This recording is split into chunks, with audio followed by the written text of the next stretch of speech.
I wonder what Lucas will think when he finds the apartment empty, his keys useless, his dreams gone, and not a single trace of me left behind. He always thought I'd be here, waiting, forgiving. He never saw this coming. 5 days. That's all it takes to unravel a lifetime. 5 days for secrets to become weapons, for trust to turn to ice. I didn't yell when I found out he was cheating. I didn't beg or cry or even tell him I knew. I just started counting down. 5 days until he comes back from his trip and discovers the life he threw away is already gone. They say revenge is loud, but I think the sweetest kind is silent. What would you do if the person you trusted most betrayed you? You know, when I try to trace the unravelling of it all, my mind always goes back further than it should. Not to the affair or the evidence or even the fights. It goes back to the beginning, those small town streets where Lucas and I first met. Just kids, tracing our names into fresh cement before we even knew what forever meant. It's funny how some stories don't really have a beginning or an end. They just bleed from one season to the next, until suddenly you're in the middle of a disaster and you can't remember how you got there. We grew up side by side, first as friends, real messy childhood friends, scraped knees, whispered secrets at dusk, promises we never thought we'd break. It always felt like life was happening to other people, not us. Not the two who watched stars from the rooftop and swore we'd never let each other go. But time does strange things. Suddenly we were teenagers, then suddenly adults, and somehow Lucas was the boy at my wedding, not just my best friend, but the man who swore he'd build a life with me. Building that life wasn't a fairy tale, not really. There was the apartment, my name on every paper because his credit was never good enough. The car, too. I remember the loan officer glancing at Lucas, then looking at me, then back again, as if asking, "Are you sure?" I was always sure, or at least I thought I was. I covered for his mistakes, paid his late fees, soothed his pride when work went bad. It became so natural to protect him that I stopped noticing how heavy it felt. But, you know, there are signs. There always are. The way he started coming home later, making excuses about traffic, about work. The way his phone became a living thing, never left on the counter, always clutched in his hand, face down. I told myself it was nothing, just stress. But then came the perfume, a soft, powdery scent that clung to his collar one night, a scent I'd never worn and never would. He said it was from a client, a handshake, a crowded elevator. I wanted to believe him. I really did. Looking back, my body knew what my mind refused to see. The hollow in my stomach every time he walked through the door, the catch in my throat when I saw a strange name flash on his screen. But love can be blinding. Or maybe it's not love at all. Maybe it's just fear. Fear of starting over, fear of being wrong, fear that if you look too closely, the whole world you've built will fall apart. The turning point was so quiet I almost missed it. A late bill tucked into the wrong envelope, a text message that shouldn't have been there, a receipt for dinner on a night he said he was working late. Tiny, ordinary things, but when you put them together, they're not ordinary at all. I sat there holding that scrap of paper in my hands, feeling the ground shift under me, finally knowing that I wasn't crazy. I wasn't imagining it. Sometimes loyalty is just fear in disguise. And sometimes the scariest thing isn't what you find out. It's what you already knew deep down all along. There's a kind of numbness that follows betrayal, like your mind refuses to let the truth settle in all at once. At first, I tried to bargain with myself, tried to forget what I saw, tried to believe there was a mistake, some explanation that would make everything right again. There were nights I almost talked myself into forgiveness. I would stand at the kitchen sink, hands trembling under cold water, repeating, "Maybe I can live with this. Maybe love really can overlook anything." But I couldn't. The more I tried to push the truth away, the heavier it became. It sat in my chest and pressed the air out of every day. I found myself drifting through routines I once knew by heart, pouring his coffee, folding our laundry, pretending I didn't notice the late nights or the secretive texts. I wanted so badly for him to come home and just be honest, to say he was sorry, that he'd made a mistake, that we could fix this if we tried hard enough. But every morning he looked at me with the same practiced smile, and every night he fell asleep with his phone clutched tight, face turned away. One afternoon I reached out to Hannah, an old friend I hadn't seen in years. She'd always had a way of reading between the lines. We met at a quiet little cafe, the kind where the tables are close together and the lights are too soft to see each other's eyes clearly. She listened without interrupting, nodding at the right moment, squeezing my hand when I started to unravel. When I finished, she leaned in and whispered, "You don't have to keep saving him. You know that, right?" Her words echoed inside me long after I left. It was like a door had opened. For the first time, I let myself imagine a world where I didn't have to protect Lucas anymore, where I could start choosing myself. That night, I sat at the dining table and made a list. Things I could control, things I couldn't. It was a short list, but it was enough to get started. I began small.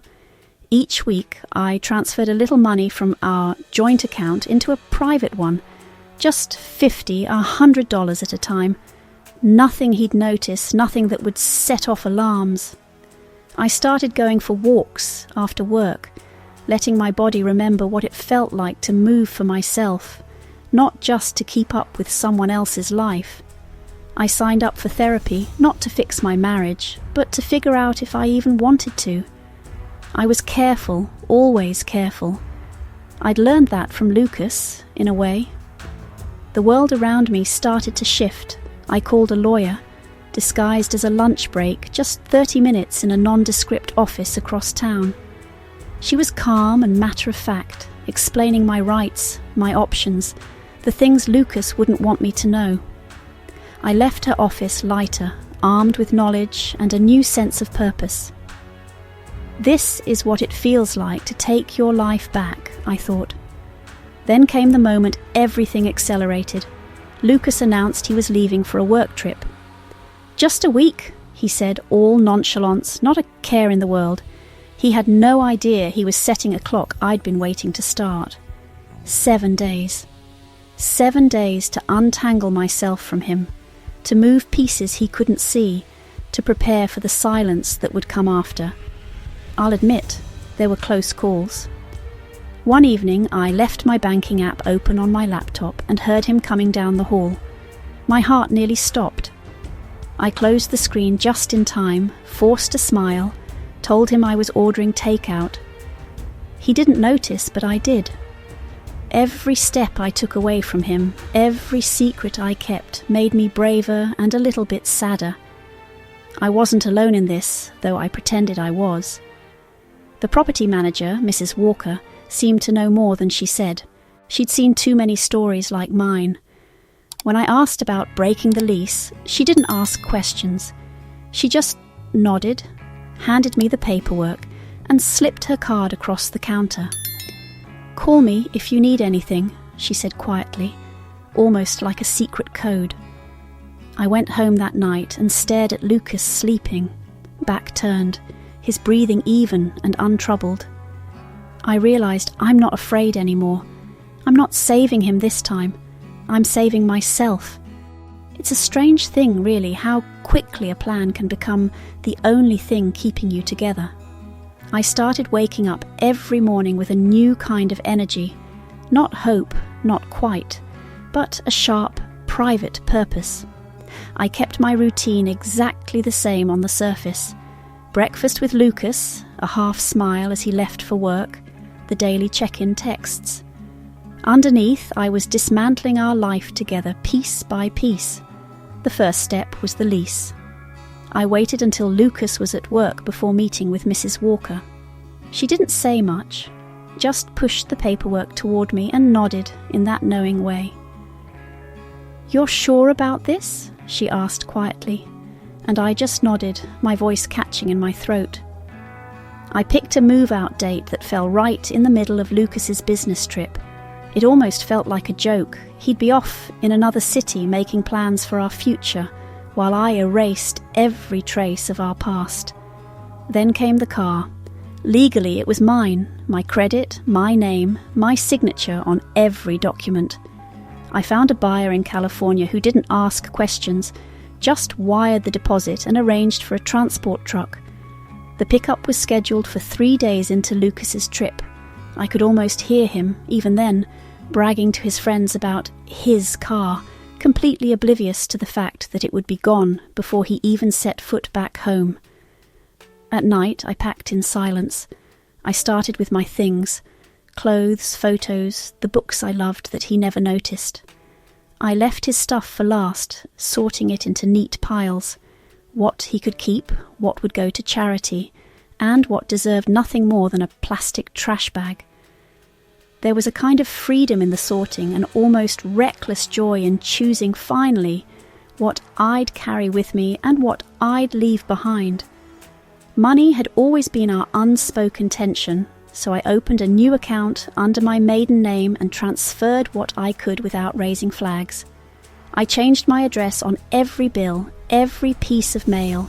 I even cancelled the internet, knowing Lucas would hate coming home to silence he couldn't fill with distraction.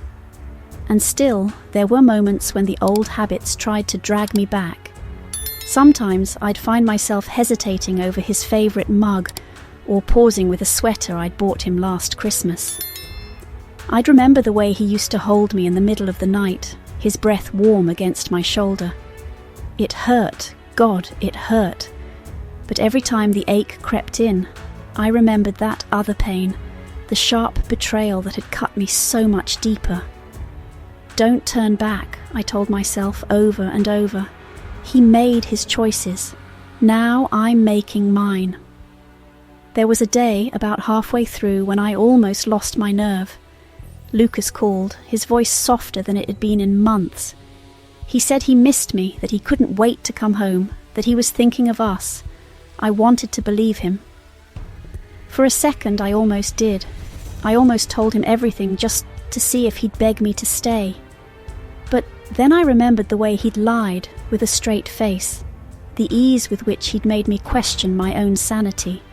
So I just said, "I miss you too," and hung up. You know, sometimes revenge isn't about anger. It's about silence. It's about letting someone feel the emptiness they left in you, letting them taste the absence they created. There was another layer to my plan too, one that felt cruel, but somehow right. Lucas's father had always blamed me for our problems, said I wasn't supportive enough, wasn't the wife his son deserved. I created a new profile on social media, one that looked just real enough to pass. It didn't take much, a few messages, a few well-placed compliments, and suddenly he was telling me things no married man should share. I saved every word, every screenshot. I wasn't going to use them yet, but when the time came, I'd make sure the right person saw. With each step, I felt lighter and heavier all at once, free and guilty and oddly alive. I wasn't sure which feeling would win out in the end. I'll never forget the last night before Lucas left. We sat on the couch watching a movie we'd both seen 100 times, his hand resting absently on my leg. I almost asked him if he remembered who we used to be. I almost said goodbye. Instead, I just sat there memorizing the weight of his touch, the sound of his laugh, knowing it would all be gone soon. It's almost over, I thought. 5 days. Just 5 days. And this whole life will belong to someone else. 5 days. 5 days is all it takes to unravel an entire life.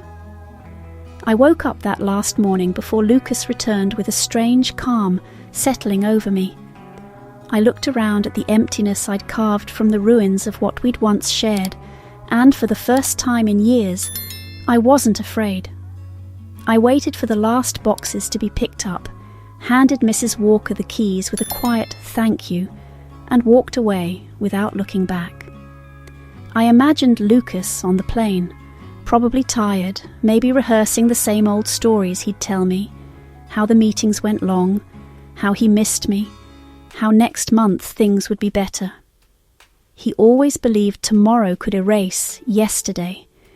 He never understood that some damage can't be undone. I didn't have to see his face when he tried his key in the door, but I can picture it perfectly.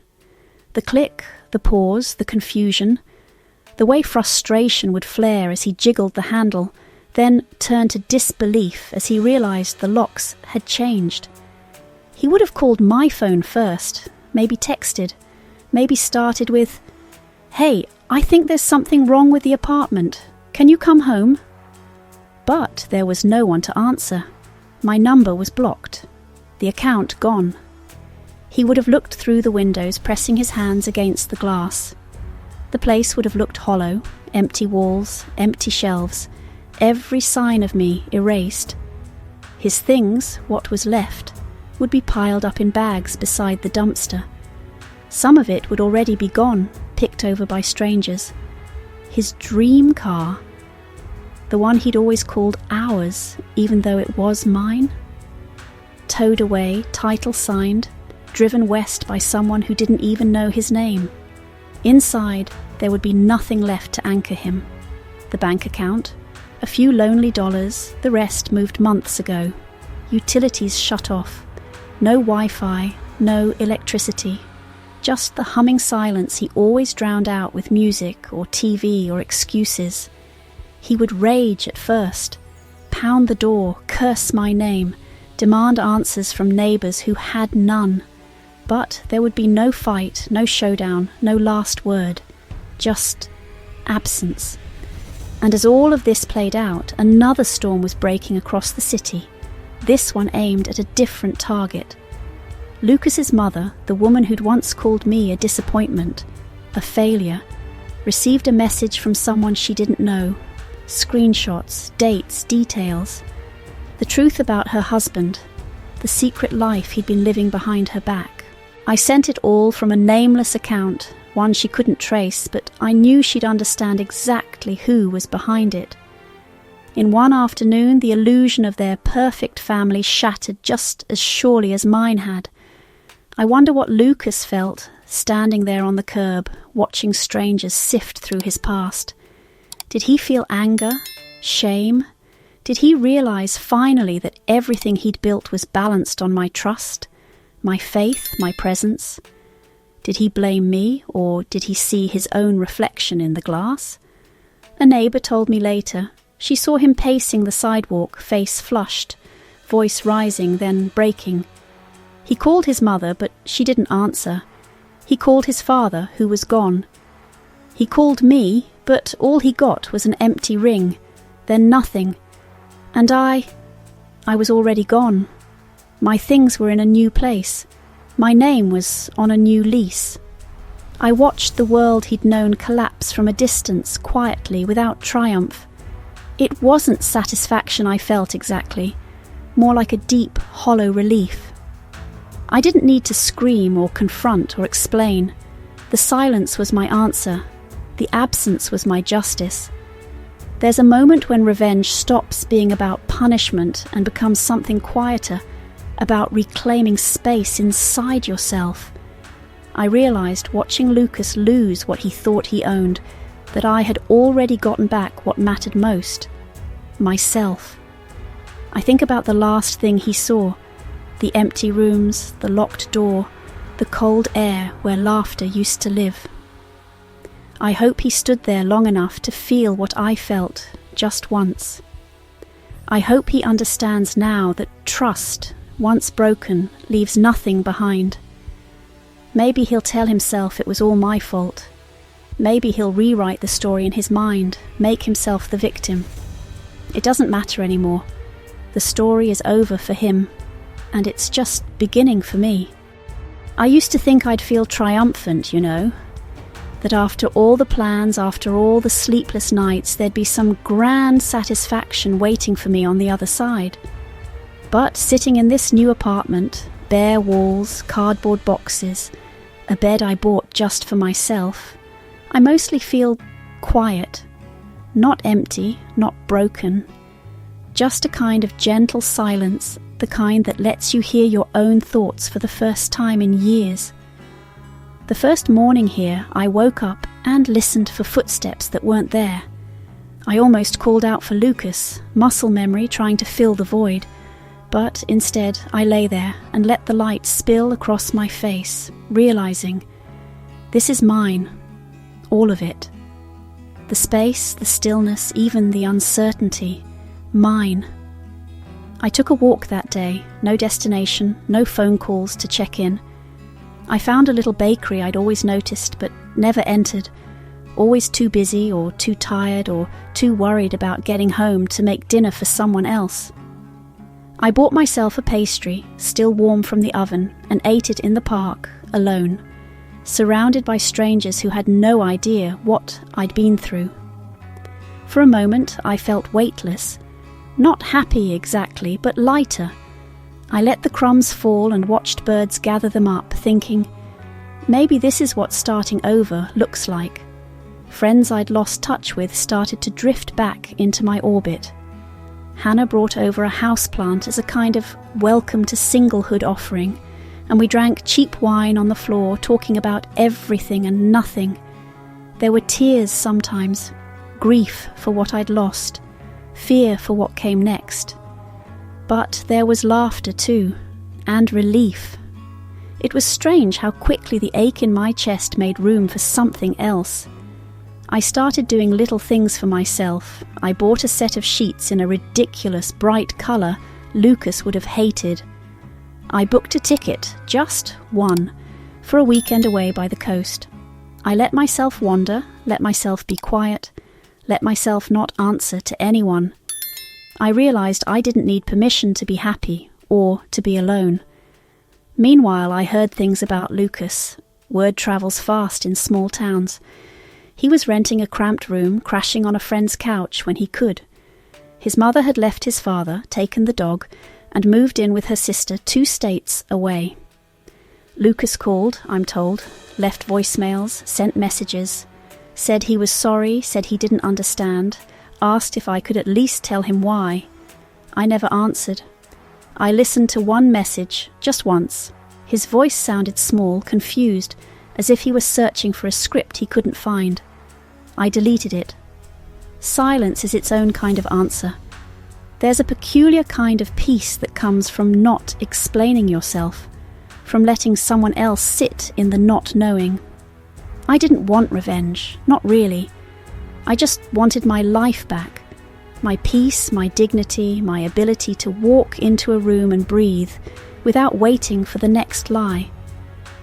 I think sometimes the sweetest justice isn't about making someone hurt the way you did. It's about refusing to let them have any more of you at all. I still have hard days. I still wake up with a start, sometimes, certain I'll find myself back in that old apartment, trapped in someone else's story. But then I touch the sheets, bright and loud, and remember, I'm the only one who gets to write the next chapter. People talk about revenge like it's fire, but for me, it was always more like ice, quiet, slow, unstoppable. Silent revenge is the sweetest. They never see it coming. So, here I am, I don't have all the answers. Some nights I still lie awake, wondering what my life would look like if I'd chosen differently, or if Lucas had. Maybe that's just part of surviving, accepting the holes that will never quite close, letting them be part of the landscape. I don't need closure. I don't need him to understand. I just need to keep moving forward, step by uncertain step. Maybe you know what that feels like. Maybe you've loved someone who made you doubt your own worth, someone who mistook your kindness for weakness. your silence for surrender. If you're listening to this, wondering whether you're strong enough to start over, you are, and you don't have to explain your freedom to anyone. If you've ever disappeared from someone's life and left them wondering, if you've ever had to reclaim yourself in the quiet, tell me your story. Share it below. Or just sit with me here for a while, in this silence that means I finally belong to myself. And if you're new here, or if you want more stories like mine, stories where justice is quiet and survival is its own kind of revenge, subscribe to Whispers of Revenge. You're not alone, not ever.